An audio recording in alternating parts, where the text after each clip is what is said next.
রসুলের চাইতে বড় লোক পৃথিবীতে কেউ ছিল না। নবীর দাদা আব্দুল মুত্তালিব 10টা পোলার মধ্যে 7টা পোলা লইয়া সিরিয়ায় যাচ্ছে। মারহাবা কোন কোন আওয়াজ হবে না, শুধু এখন চোখে পানি থাকবে। ভালো করে বুঝো, শুধু এখন চোখে পানি থাকবে, আর কিছু থাকবে না। আমার নবীরে গালি দেশ, আমার নবীর লোভের কারণে খাদিজার বিয়ে করছে, আমার নবীর লোভের কারণে খাদিজার বিয়ে করছে। এই নাস্তিকের বাচ্চা, দেখ তোর নবীর কত সম্পদের মালিক। হুজুরের 7টা চাচা লইয়া হুজুরের দাদা সিরিয়ায় যাচ্ছে। সিরিয়ায় যখন যাচ্ছে, ইন দি মিন টাইমে পথ ভুল করে যাবে সিরিয়ার দিকে, চলে গেল মদিনার দিকে। মদিনার দিকে যাওয়ার পরে রাত হয়ে গেছে। কোন দিকে যাবে, কোথায় যাবে, এত টাকা সাথে, ব্যবসায়ের টাকা। এই জামানার অন্তত 250 কোটি টাকার উপরে আবু তালেব তখন মালিক ছিল। এত টাকা, কোটি কোটি টাকা সাথে নিয়ে ব্যবসায় যাচ্ছে সিরিয়ায়। রাস্তা ভুল করে যখন মদিনায় যাচ্ছে, ইন দি মিন টাইমে একটা বাড়িওয়ালার সামনে যে বলে, বাড়িওয়ালা ভাই বাড়িতে আছেন? দারোয়ান বলে উনি এখন নামাজ পড়ছে। তোমার বাড়িওয়ালার নাম কি? আব্দুল ওহাব জুহরি। তোমার বাড়িওয়ালাকে একটু ডাক দিবে, উনি এখন নামাজ পড়ছে। আচ্ছা আমি ওয়েট করি। করেন। দীর্ঘ সময় ওয়েট করার পরে বলে এখন ডাক দেওয়া যাবে? বলে ডাক দিতে পারি, আপনার নাম কি? এখন একটা আওয়াজ দিবেন। তোমার নাম কি? আমার নাম আব্দুল মুত্তালিব। Abdul Muttalib? মক্কার আব্দুল মুত্তালিব? হ্যাঁ।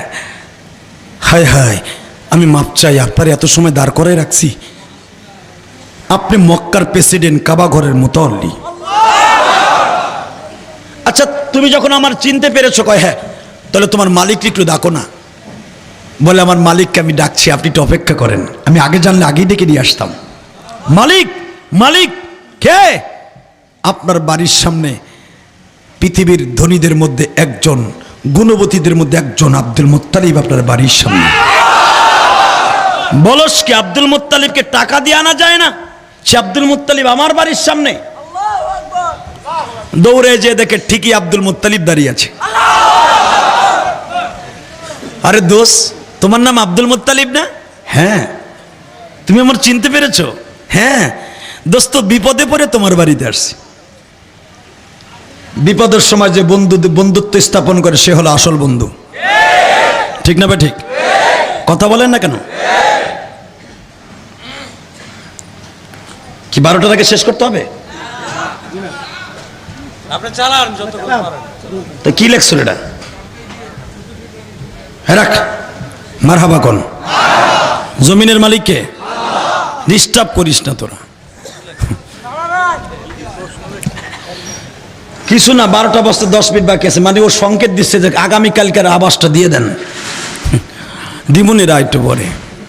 মারহাবা কোন?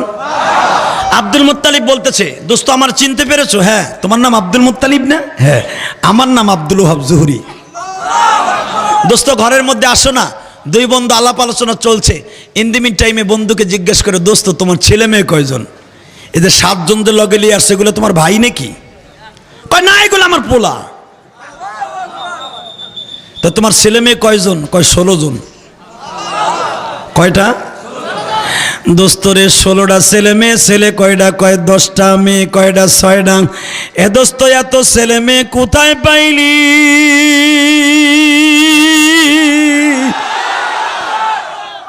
দোস্ত আল্লাহ দিছে।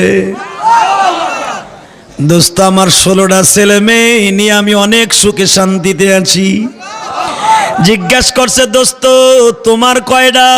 দোস্ত আমি বুড়া বয়সে বিবাহ করছি, আল্লাহ দেয় না দেয় না দেয় না, বৃদ্ধ বয়সে একটা সন্তান দিছে, কিন্তু সেটা ছেলে নয়, মেয়ে। দোস্ত তার নাম রাখছি আমি ছোট্ট অক্ষরে ভালো নাম আমেনা। কি নাম? জোরে কন্যা। আর একটু জোরে কন্যা। আমার নাম দোস্ত আব্দুল মুত্তালিব, তোমার নাম আব্দুল ওহাব জুহরি, তোমার মেয়ের নাম আমেনা। কয় হ্যাঁ। দোস্ত আমার ছেলে হয় নাই, দুঃখ নাই, কিন্তু আমার মেয়েটা পেয়ে আমি অনেক খুশি। দোস্ত আমার মেয়ের কয়েকটা গুণবান আমি বর্ণনা করছি। দোস্ত আমার মেয়েটার মধ্যে মদিনার মধ্যে আমার মেয়ের মতো মেয়ে পাবা না। দোস্ত প্রতি সোমবার আর শুক্রবার আমার মেয়েটার এই কপালের মধ্যে একটা নূরের জ্যোতি বের হয়, যেই নূরের জ্যোতি বের হওয়ার সঙ্গে পুরা ঘর আলো হয়ে যায়। দোস্ত আমার মেয়েটার দিকে কোনো পরপুরুষ তাকাইতে পারে না। যখনই আমার আমেনার দিকে কেউ খারাপ নজরে তাকায়, সাথে সাথে তার এই চোখের জ্যোতি নাইমা যায়, তার এই চোখের শাটার সাথে সাথে পড়িয়া যায়। চোখের শাটার বুঝেন তো? এই যে এইটা এখানে কিন্তু 130টা স্প্রিং আছে, সেকেন্ডের ভিতরে 10 বার ওঠার নামে। পৃথিবীতে এত দ্রুত স্প্রিং কোথাও নাই, ঠিক না বে ঠিক? দোস্ত আমার মেয়ের চেহারার দিকে যদি কেউ খারাপ নজরে তাকায়, তার শাটারের স্প্রিং নাইমা যায়, আর ওঠে না। আমার মেয়ে এত বরকতপূর্ণ মেয়ে গো দোস্ত, সঙ্গে সঙ্গে কয় দোস্ত রে তোর মেয়ের মধ্যে এত বরকত, আমার পোলার মধ্যেও তো বরকত। দোস্ত কি তোর মেয়েটার একটু দেখাবি, এত গুণ তোর মেয়ের মধ্যে। কয় দোস্ত মাপও চাই দোয়াও চাই, আমার মেয়েটা কোনো পুরুষের সামনে যায় না, আমার সামনে আসবে না। না দোস্ত আমি নিয়ত করছি তোর মেয়ের চেহারার মধ্যে যদি এত নূর থাকে, আমার একটা পোলা আছে আব্দুল্লাহ, ওর চেহারায় নূর আছে, ওরও সোমবার আর শুক্রবার নূরের জ্যোতি বেরোয়। তো দুইজনের কোয়ালিটি এক হয়ে গেছে, আমি মিলেই দেই। কয় দোস্ত আকাশ কুসুম কল্পনা করিস না, আমার মেয়ের জামাইটা লাগবে সেই রকম, কারণ মদিনার মধ্যে সবচেয়ে বড় ধনী আমি। মদিনার নিয়ম হলো মাইয়ার বাপরে জীবনের সব টাকাগুলো দিয়ে মেয়ে কিনে নিয়ে যেতে হয়, আর আমি নিয়ত করছি পোলা কিনে নিয়ে আসবো। দোস্ত আমার আর কোনো ছেলে মেয়ে নেই, একটাই মেয়ে, আর বিবাহ দিব, ছেলেটা লাগবে সেই রকম। তো তুই যে ছেলেগুলো সাথে আনছর, একটা চোখ বড়, একটা ঘাড় এমনি বেহা হয়ে রয়েছে, কোনটার লগে কি করবো? কয় দোস্ত যেটা সুন্দর ওইটারে সাথে আনি নাই। কয় 60টারে দেখে বাকি 3টার এমনি অনুমান করা যায় ওইগুলা কেমন হইব, মা পোসাই দোয়াও চাই। কয় দোস্ত কি রাগ করিস না, তোর মেয়েটার একটু দেখা না। কয় দোস্ত আমার মেয়ে তোর সামনে যাবে না। কয় তুই যদি তোর মেয়ে যদি আমার সামনে বলার পরে না আসে, আমি রাত থাকবো না, চলে যাবো। কি বলবো? কয় তোর মেয়েকে যে বলবি মা আমার এক বন্ধু আসছে, নাম তার আব্দুল মুত্তালিব, আমি আর ওয়াজি করবো না, নাই আওয়াজ ওয়াজ হইব না, নাই আওয়াজ ওয়াজ করবো না, না হইব না, হইব ঘুম খেদাইলাম। তোর মেয়েকে যে বলবি, দেখেন মেয়ের সাথে বাবার ব্যবহারটা কি। আর আমরা বুড়ায় নামাজ পড়ে কপাল ফাটায় হেলাইছে, কালা বানায় হেলাইছে গসতে গসতে, হে বাইতে যে বউরে কয় এ তোর মা কই রে, ঠিক না বে ঠিক? হে তাসলি তোর মা কো। ঘরের মধ্যে বুড়ায় গেলে ভূমিকম্প শুরু হয়। মাইয়াই কয় দেখো এত সময় ভালো আছিলাম, শয়তান মসজিদ থেকে ঘরে আইসে, দেখুন কেমন শুরু হয়। কথা কন না কেন, আরো জোরে কন। সব জায়গায় বেটা বিলাই, বাড়িতে যে ঘরের মধ্যে যে বাঘ হয়, যত ঘুষা ঘুষি বুড়াই যে বললোকে লাগায়। কথা ঠিক না বে ঠিক? হ্যাঁ মসজিদে ফেলায়, দোকানে ফেলায়, কর্মচারীতে ঘুষা, হে কিছু পারে না, যত মারামারি বউর সাথে যাইয়া। কথা কন না কে, বউরে যে ডাক দেখে ওঠ খোল দে, খোল মানে দরজা খোল, বাদ দে, এইটা হলো ব্যবহার, তাই না? মা আয়েশা সিদ্দিকা বলেন আমি 6 বছর বয়সের নবীর ঘরে গেছি, 6 বছর বয়সের নবীর সাথে বিয়ে হয়েছে, 9 বছর বয়সের নবী আমার ঘরে নিছে, 18 বছর বয়সের নবী আমার সাইরা কবরে গেছে, আমি 9 বছর নবীর খেদমত করার সুযোগ পাইছি। আমার নবী জীবনে কোনোদিন আমার একটা জারি দিয়ে কথা কয় নাই। আর বুড়াই যে কয় তোর একদিন আমার 5 দিন, নাউজুবিল্লাহ কান, এটা ব্যবহার হইল, এটা কুত্তার ব্যবহার, ঠিক না বে ঠিক? জোরে কান, আরো জোরে। আবার কিছু কিছু মগিও আছে, এ না গুছাইলে সপ্তাহে 3 দিন না গুছাইলে ঠিক থাকে না, আছে না নাই? মগি স্বামীর কাছে এই কয় তোমার মা বাবারে বাদ দিতে পারবো না, এগুলারে মারা আবার সুন্নাত। খবরদার মারিস না ভাই, মারিস না, পারলে তালাক দিস, মারিস না। আল্লাহু আকবার বলেন। দেখেন আব্দুল মুত্তালিব যে কেমনে ডাক দিয়েছে, আব্দুল ওহাব, মা। জি আব্বা, কেমন আছো? একটু আগে দেখে গেলে ভালো আছে, আবার কেমন আছি? 5 মিনিটের ভিতরে আবার কেমন থাকবো? মা, এই ভালোবাসার ভিতরে একটা কাজ আছে। তোরা 14 ফেব্রুয়ারি ভালোবাসা দেখ, দেখ আমার নবীর নানার মধ্যে ভালোবাসা কারে কয়।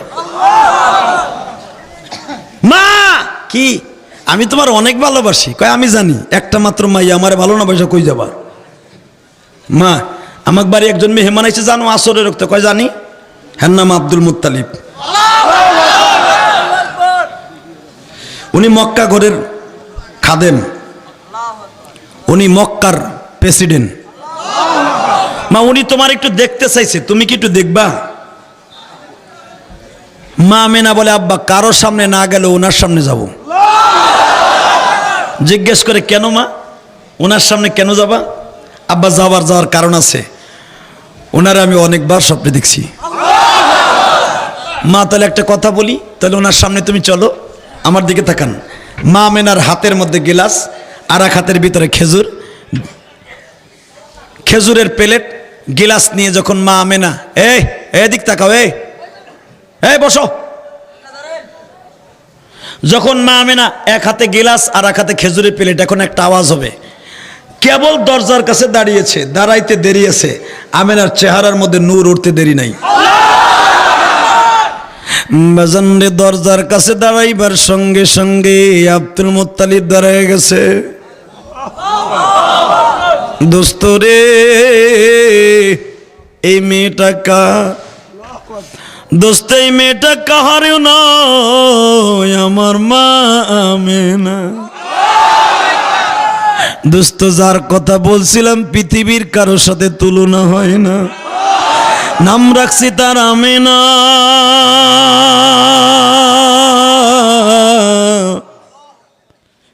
বাজান এখন কাঁদবেন, আমার নবী সারাটা জীবন মা মা বলে কাঁদছে। আমার নবী মসজিদে নববীর ভিতরে একদিন মার বাবা বলে কান্দে গো। মা আয়েশা সিদ্দিকা বলেন, আমি জানালার কাপড় সরাইয়া দেখে আমার নবী কান্দে। আমার নবীর বুকের মধ্যে মনে হইতেছে ডেক্সির পানির মতো আওয়াজ হইতেছে। আমার মন চাইতেছে দৌড় দিয়ে যাইয়া বুকে চাইপা ধরি। আমার নবীর এত কিসের দুঃখ, কার জন্য কান্দে গো?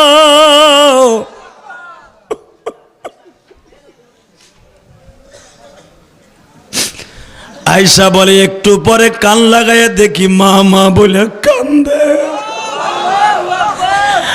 আমার স্বামী, আমার প্রাণের নবী বলতেছে, মালিক রে, দুনিয়ার কত মা আমার কাছে কালেমা পড়লো, দুনিয়ার কত বাবা আমার হাতে বায়াত হইয়া কালেমা পড়লো, আমার মা বাবা কি কবর থেকে উঠাইয়া আমাদের কাছে কালেমা পড়াইতে পারো না? পারো না? কিয়ামতের মাঠে কত মারের সাথে নিয়ে জান্নাতে যাব, আমার মারে কার কাছে রাইখে যাব? বাজান, এই জন্য আমার নবীর মা বাপরে ডাইরেক্ট জাহান্নামী বলা যাবে না। হবাইরা, এক রাওয়ায়াতে আসছে, আমার নবীর মা বাবারে স্বপ্নে কালেমা পড়াইছে আমার বিশ্ব নবী। হ্যাঁ যুবক ভাইরা, আমি তোদের দুইটা পাও ধরে বলে যাই, আজকে তোমার মা গ্রামের বাড়ি অসুস্থ, মার জন্য 100 টাকা ঔষধ কিনতে পাঠাইতে পারো না। আরে মা, যেই মা নিজের পানের পয়সা দিয়া তোমার পরীক্ষার ফি দিছিল, যেই মা মুরগির ডিম হাঁসের ডিম বেচা তোমারে আমার একটা চাদর কিনে দিছিল শীতের মধ্যে, মা কাপড়ের আসল গায়ে দিয়ে শীতে কষ্ট করে, আর তোমার মা পাঞ্জাবি কিনে দিছিল। আজকে সেই মা অসুস্থ হয়ে বাড়িতে পড়ে আছে, তোমার একটু মায়া লাগে না গো মা? মায়ের কষ্ট দিস না ভাই, আমি তোর দুইটা পাও ধরে বইলে যাই।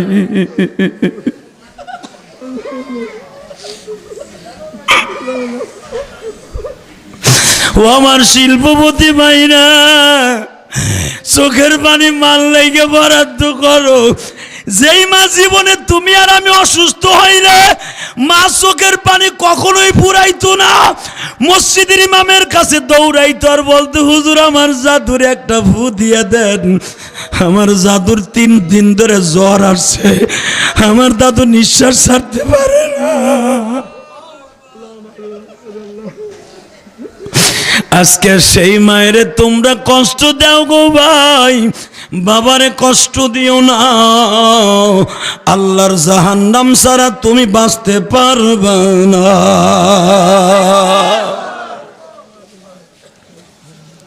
সেই মা আমেনা এখন কানবা। দোস্ত এই মেয়েটা কার?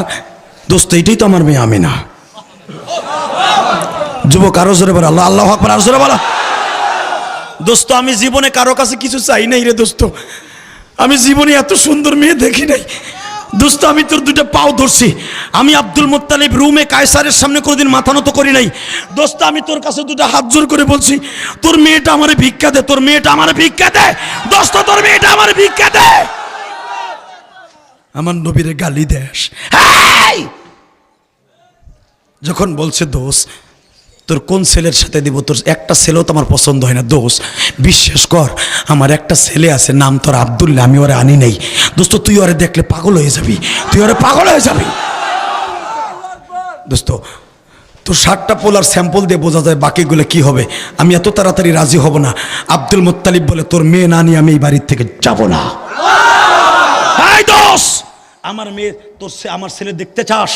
এ আবু তালেব জি আব্বা, হাজল আব্বা, হারিস আব্বা, আবুল আহাব আব্বা, তাড়াতাড়ি ঘোরালো মক্কা শহরে যা, আমার আব্দুল্লাহকে সাজাইয়া শেরওয়ানি পড়াইয়া তাড়াতাড়ি এই দেশে হাজির কর। বাজান রে আব্দুল্লাহর শেরওয়ানি পড়াইয়া মক্কার থেকে যখন বের করতেছে, মনে হইতেছে আমার আল্লাহর আকাশের চন্দ্রটা বুঝিয়া কোন ঘোরার পরে বসছে। আব্দুল্লাহরে নিয়ে যখন মদিনার মধ্যে প্রবেশ করছে, হুজুরের মেজে চাচা হাজল বলতেছে, আব্বা আব্দুল্লাহরে হাজির করে দিয়েছি। আব্দুল মুত্তালিব আব্দুল ওহাব জুহরিকে বলে, দোস্ত আমার আব্দুল্লাহ চলে এসছে। আব্দুল ওহাব জুহরি হুজুরের নানা বাড়ির আঙ্গিনায় আসলেন, আব্দুল্লাহরে দেখে পাগল হয়ে গেছে দোস্ত। এই 10টা পোলার মধ্যে ওই যে কেডা, কইটাই তোমার আব্দুল্লাহ। দোস্ত তুই গত 4 দিন আগে আমার কাছে মাপ চাইছিলি, আজকে আমি তোর কাছে মাপ চাই দোস্ত। তোর পোলাটা আমি ভিক্ষা চাই দোস্ত। আমি বুঝি নাই যে এই আব্দুল্লাহ তোর ঘরে। আমি আব্দুল্লাহর অনেকবার স্বপ্নে দেখছি জামাই হিসেবে। আমি আব্দুল্লাহর খোঁজের জন্যই তোর কথায় রাজি হই নাই। এই আব্দুল্লাহ যে তোর পোলা এটা আমি জানতাম না। ঠিক আছে দোষ, আর নিকাহ হইয়া নাকিদে বিল ইজাবিউল কবুল, ইজাব কবুলের দ্বারা বিয়ে সংগঠিত হয়ে গেল। নবীর বয়স যখন বাবার গর্ভে 5 মাস 5 দিন, তখন হুজুরের বাবা মারা যায়। হুজুরের বাবার ইন্তেকালের কথা শুনে হুজুরের নানা নানি মারা যায়। মৃত্যুর আগে মা আমেনার নামে আব্দুল ওহাবের সমস্ত সম্পদ আমেনার নামে লিখে দিয়ে যায়। আমেনা যখন আমার নবীর 6 বছর বয়স, তখন মৃত্যুর আগে আমার নবীর নামে সমস্ত সম্পদ লিখে দিয়ে যায়। হে নাস্তিকের বাচ্চা, যারা বলো আমার নবী লোভের কারণে খাদিজার বিয়ে করছে, হে আসাদ নূর, তুই দেখ আমার নবী মদিনার ভিতরে 6 বছর বয়সে সবচাইতে বড় ধনী। এখানেই শেষ না। আমার নবীর বাবা যখন মারা যায়, তখন আমার নবীর দাদা তার সম্পদের অর্ধেক আমার নবীর নামে লিখে দেয়। দাদার সম্পদ নানা বাড়ির সম্পদ বাদ দাও। নানা বাড়ির সম্পদ দাদা বাড়ির সম্পদ এক জায়গায় করলো যত সম্পদ হবে। মা খাদিজার সাথে 25 বছর বয়সে নবীর বিয়ে হওয়ার পরে মা খাদিজার সমস্ত সম্পদ নবীর নামে লিখে দিলেন। নবীরে গালি দেশ, আমার নবীরে গালি দেশ। আমার নবীর মতো শিল্পপতি পৃথিবীতে কেউ ছিল না। আল্লাহু আকবার জোরে বলো না কেন? আমার নবীরে যে গালি দিবি ওরে জ্যান্ত কবর দিব। রাজি আসো না নাই? রাজি আসো না নাই? বাংলার জমিনে এখন দুইটা যুবকের দরকার, সেই ভারতের দুইটা যুবকের দরকার। আহম্মদ আর মুহাম্মদকে দরকার। যে আহম্মদ মুহাম্মদ রঙ্গিলা রসুলকে দুটুকরা করে জমিনে দেখাই দিয়েছিল। আশেকে রসুল কাকে বলে? ঠিক না ঠিক? ভারতের ভিতরে একজন মুসলমান নাস্তিক আবার নবীর বিরুদ্ধে একটা বই লেখলো, বইটার নাম দিল রঙ্গিলা রসুল। কি নাম দিল? এই যুবক এখন কথা বলবি, কি নাম? রঙ্গিলা রসুল নামে আমার নবীর একটা গালি দিল, বই লেখলো। ভারত হিন্দু সরকারে ভালো লাগলো, হিন্দু সরকার ওরে পুরস্কৃত করার জন্য দিল্লির মসজিদে ডাকলো। জাতীয় পত্রিকায় চলে আসলো, আইন্দা কাল রঙ্গিলা রসুল কি কাতেব কো ইনাম দিয়ে জয়গি। যখনই জাতীয় পত্রিকায় ভেসে আসলো, আহম্মদ আর মোহাম্মদ নামে দুটো যুবক, গরিবের সন্তান, বা ভাড়া সন্তান, মা বেঁচে আছে, একজন চাকরি করতো হোটেলের রুটির দোকানে। এই কর্মচারী ভাইরা, তোমাদের উদ্যোগে আজকে শপথ গ্রহণ করো আমার সাথে। একজন চাকরি করতো রুটির দোকানে, আর একজন চাকরি করতো কাপড়ের দোকানে। জাতীয় পেপারে যখন ভেসে আসলো, আইন্দা কাল রঙ্গিলা রসুল কি কাতেব কো ইনাম দিয়ে জয়গি। আগামীকালকে দিল্লির মসজিদে বসে রঙ্গিলা রসুল বইয়ের লেখককে পুরস্কৃত করা হবে। দুইটা যুবক, বড় ভাইয়ের নাম আহম্মদ, ছোট ভাইয়ের নাম মুহাম্মদ। দীপ্ত কণ্ঠে দুই ভাই দোকানের থেকে বের হয়ে এক ভাই আর এক ভাইকে বলছে, সরকার ওরে ঘোষণা দিছে আগামীকালকে পুরস্কৃত করবে, আমরা কি ঘোষণা দিবি বল। আমার নবীর নাম আহম্মদ, আমার নবীর নাম মুহাম্মদ। ছোট ভাই বলে, ভাই যার মাথা গরম করে লাভ নাই, চলো বাড়িতে যাই। দোকানের মালিককে বললেন, আমার 100 টাকা দেন। এখন মাসের 17 তারিখ, মাস যায় নাই, তোদেরকে কোথার থেকে টাকা দিব? স্যার টাকা দেন বা না দেন, রওনা দিলাম। 1962 সাল 17ই মে ভারতের লেখা সোনালী সুদিন বইটা পড়ে দেখো উলামায়ে কেরাম। ভারতের লেখা সোনালী সুদিন বইটা পড়ে দেখো। আহম্মদ আর মোহাম্মদ 100 টাকা নিয়ে দুই ভাই রওনা দিলেন বাড়িতে। মাকে যে বলে, মা বলো তো আমার নাম কেন আহম্মদ রাখছিলে? ছোট ভাইয়ের নাম কেন মোহাম্মদ রাখছিলে? মায়ে বলে, জাদুরে এতদিন পরে কেন তোরা জিজ্ঞেস করলি? তোর নাম, তোর বয়স হলো 18, তোর ছোট ভাইয়ের বয়স হলো 16। মা দরকার হয়েছে বলো না কেন আহম্মদ আর মোহাম্মদ নাম রাখছিলা? বাবা নাম রাখছিলাম বিবাহের আগে, তোর বাবার সাথে বিবাহ হওয়ার আগে একটা ওয়াজে গিয়েছিলাম গুজরাট শহরে। দিল্লি থেকে একজন ওলি আসছিল, আশেকে রসুল। সে বয়ান করতে যে বলেছিল, যেই ঘরের ভিতরে আহম্মদ আর মোহাম্মদ সন্তানের নাম থাকবে, ওই ঘরের ভিতরে বরকত ছাড়া কোনোদিন গজব আসবে না। সেদিন থেকে নিয়ত করছিলাম, যদি আমার ছেলে মেয়ে হয়, প্রথম ছেলে হলে নাম রাখবো আহম্মদ। তোর বাবা যদিও রাজমিস্ত্রি কাজ করতো, গরিব মানুষ, কিন্তু তোর বাবা ছিল আশেকে রসুল। তোর বাবা আমারে সবসময় পর্দায় রাখতো। গরিব হলে কি হবে? তোর বাবা বিয়ে হওয়ার পরে আমারে কোনো স্বাধীনতা দিত না। তোর বাবা আমার পর্দায় রাখতো। যখনই 1 বছর যেতে না যেতে, বিবাহের 1 বছর পরে তুই জন্ম নিলে, নাম রাখলাম মুহাম্মদ। তোর 2 বছর পরে জন্ম নিল তোর ছোট ভাই মুহাম্মদ। আমি মুহাম্মদ আর আহম্মদ নাম রাখলাম। তোর বয়স যখন 5 বছর, তোর ছোট ভাইয়ের বয়স 3 বছর। ইন দি মিন টাইমে তোর বাবা রাজমিস্ত্রি কাজ করতে যাইয়া 8 তলার উপর থেকে পড়ে তার বাবা শহীদ হয়ে যায়। আমি তখন আর বিবাহ বসি নেই, যৌবনকালকে তোদের পিছনে নষ্ট করে দিয়েছি। বল এখন কি হয়েছে? মা আমার রসুল কি রঙ্গিলা রসুল ছিল? মায়ে বলে, কি বললি তুই? আমি কি বললি? একটা থাপ্পড় দিয়ে মা আহম্মদের গালে চল লড়াই দিছে।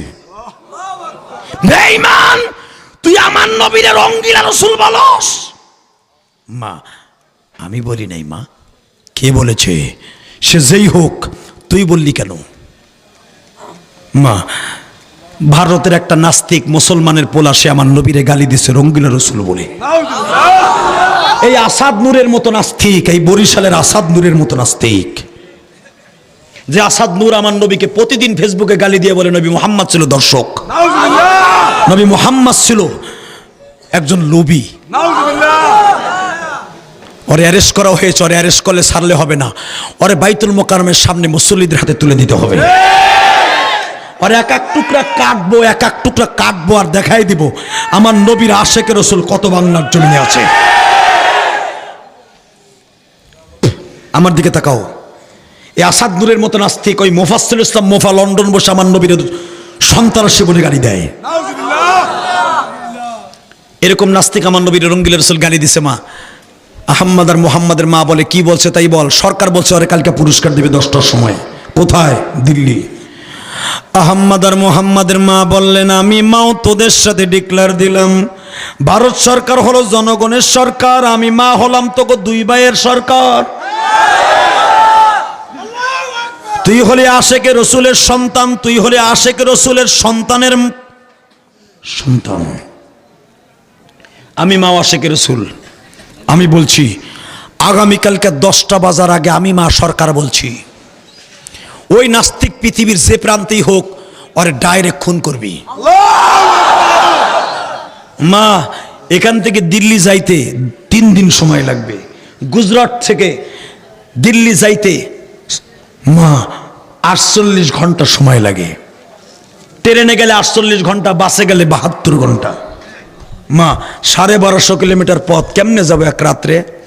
মা বলে তুই কি জানোস না আল্লাহ কোরআনে বলেছে ইয়া আইয়ুহাল্লাযীনা আমানু ইন তানসুরুল্লাহ ওয়া ইয়ানসুরুকুম ওয়া ইউসাব্বিত আকদামাকুম। যারা আল্লাহ এবং আল্লাহ রসুলকে সাহায্যের জন্য মাঠে নামবে, আল্লাহ তাদের এই কদম দুইটাকে রেলগাড়ির চাইতে বেশি শক্তিশালী করে দিবে। যা, আমি মা বলছি তোরা দুনিয়ার কোনো গাড়িতে যাবি না, আমার আল্লাহর দেয়া গাড়িতে যাবি।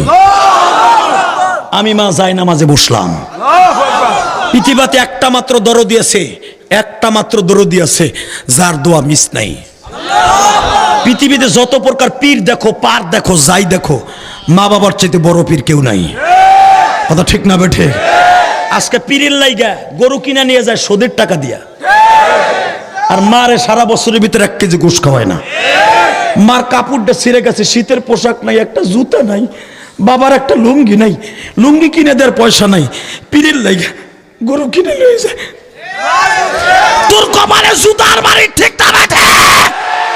তোর পীরে যদি বলে মারে খেদমত করছস কিনা, এটা যদি জিজ্ঞাসা না করে তোর পীর বেঈমান, বেঈমান, বেঈমান। হ্যাঁ মুসলমান বসো, বাংলাদেশে হক্কানি পীর পাওয়া মুশকিল হয়ে গেছে, ঠিক না ঠিক? সবচাইতে বড় হক্কানি পীর পাওয়া মুশকিল হয়ে গেছে। পীরের এখন অভাব নাই, পকেট যার বড় বাড়ি সে বড় পীর। আমার দিকে তাকাও, পীরের খেদমত করা ফরজ না মা বাবার খেদমত করা ফরজ? পীর এমন পীর, পীরেও গাঞ্জা খায়, মুরিদও গাঞ্জা খায়, আছে না নাই?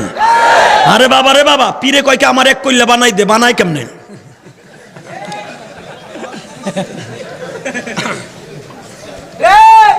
বানাইয়া কইলার মতো বইরা এমনে টান দেয়, কয় দয়াল খাজা দিস না সাজা। নজুবিল্লাহ বলেন না কেন? গাঞ্জা খাওয়া ফরজ না সুন্নাত? জোরে কর না কেন? গাঞ্জা খাওয়া ফরজ না সুন্নাত? যদি কোন হুজুর গাঞ্জা বানানো করতে দেখলেন, আমি গোলাপ শাহর মাজার ওখানে খাড়াই খাড়াই দেখছি। গাজীপুর মাহফিল করে রাত 3টার সময় আসতেছি, হঠাৎ করে দেখি 2 ওলি, 2 ওলি মাজারের ভিতরে বসে, মোষ এই বন্ধ হয়ে গেছে, পোটলা একটা বাইর করলো হিন্দে খোসা দিয়া। আমি ড্রাইভারে করলাম ব্রেক করে, এটা আমার ওয়াজে লাগবো। রাত 3টার সময় ওলি 2টা কি তাহাজ্জুদ করে দেখি না, দেখি দাঁড়িয়ে আর মোষ এক হয়ে গেছে, গাল দেখাই যায় না। পোটলা বাইর করে এমনি কত সময় ঘুরাইলো, ঘুরে এমনি করে ডইলে কইলার মধ্যে বললো, গুয়ার কতগুলো সোবলা দিয়ে ফ্যাত করে আগুন ধরাই দিছে। বাইরে মনে করছি মোষে আগুন লেগে যাবো। আস্তে করে দিয়া এমনে টান দিছে, কয় হ খাজা দিস না সাজা।